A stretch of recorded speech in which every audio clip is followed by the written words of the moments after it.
సంవరం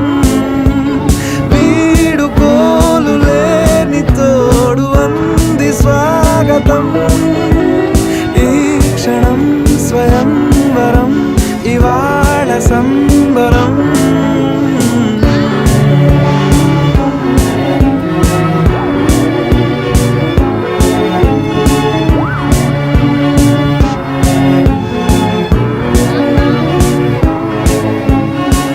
ఇవాళ నింగిలోని తార తళుక్కు మంది ఎదురుగారా